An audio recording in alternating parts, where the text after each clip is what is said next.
o Valmor Chagas, num programa de 84 na TV, pergunta para o Gonzaguinha sobre abertura. Ele só dá essa palavra-chave.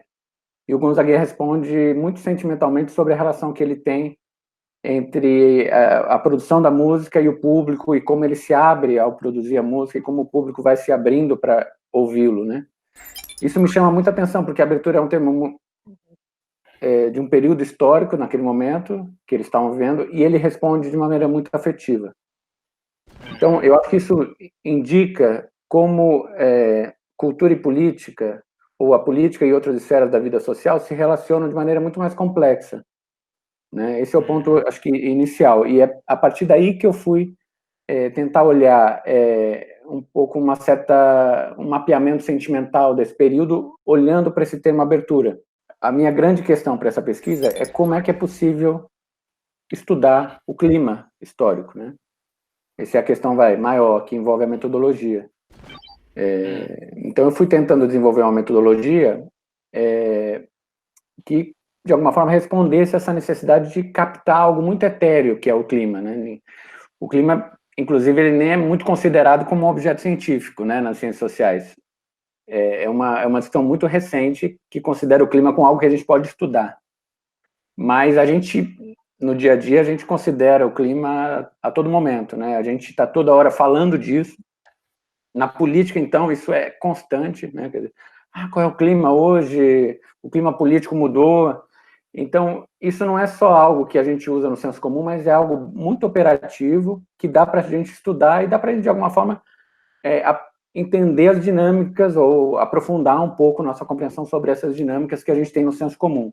Hoje é muito fácil a gente perceber essas mudanças de assunto, inclusive de humor, de clima, a partir das tags que tem no Twitter. Então, tem gente hoje, por exemplo, que monitora o humor da sociedade a partir das tags, né? E a partir das referências emocionais que aparecem, que vão variando a partir de uma soma de citações, né, do Big Data. Mas isso a gente não tinha antigamente, né? Antigamente, quer dizer, pré-internet. Então, eu peguei essas palavras-chave, como clima de abertura, e mapeei isso para saber mais ou menos como é que estava, como é que essas ocorrências do termo indicam variações climáticas e como é que se evocava a ideia de um clima político para a abertura política, como é que isso, de alguma forma, registrava as disputas, as disposições corporais, afetivas, e aí fazendo análise do discurso dessas ocorrências, né, pegando de onde elas vinham e qual era o sentido delas e tal, né, e análise de conteúdo, principalmente. Que a historiografia recente, né, sobre esse período, ela não considera o clima como um elemento dinamizador do processo político, né?